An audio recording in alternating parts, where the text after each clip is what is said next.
remember saying to Angus, I hadn't seen or spoken to Angus in 20 or more years. It would have to be at least 20 or more years, yeah. And he was out here, visiting family, and when Guns N' Roses were here.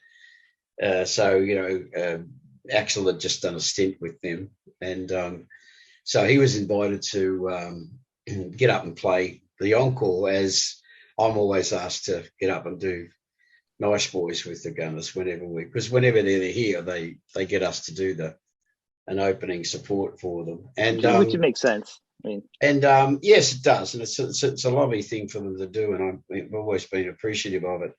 But so I caught up with Angus backstage, and we hadn't, like I said, we hadn't spoken for 20 years or plus, and anyway, it was great to catch up, and I remember saying to him, I said, when you were thinking about singers,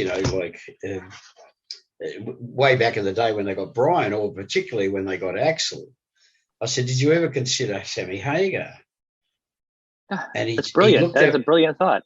He looked at me and he said, "Fuck me." He said, "No." And I said, "Man, the fucking guy could, he could sing the shit out of anything. Yeah. He's a great singer. He can.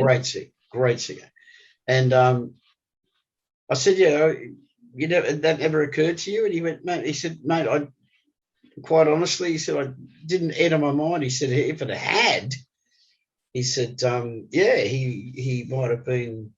But, they wanted someone for that tour to, obviously, to create the controversy, if you like.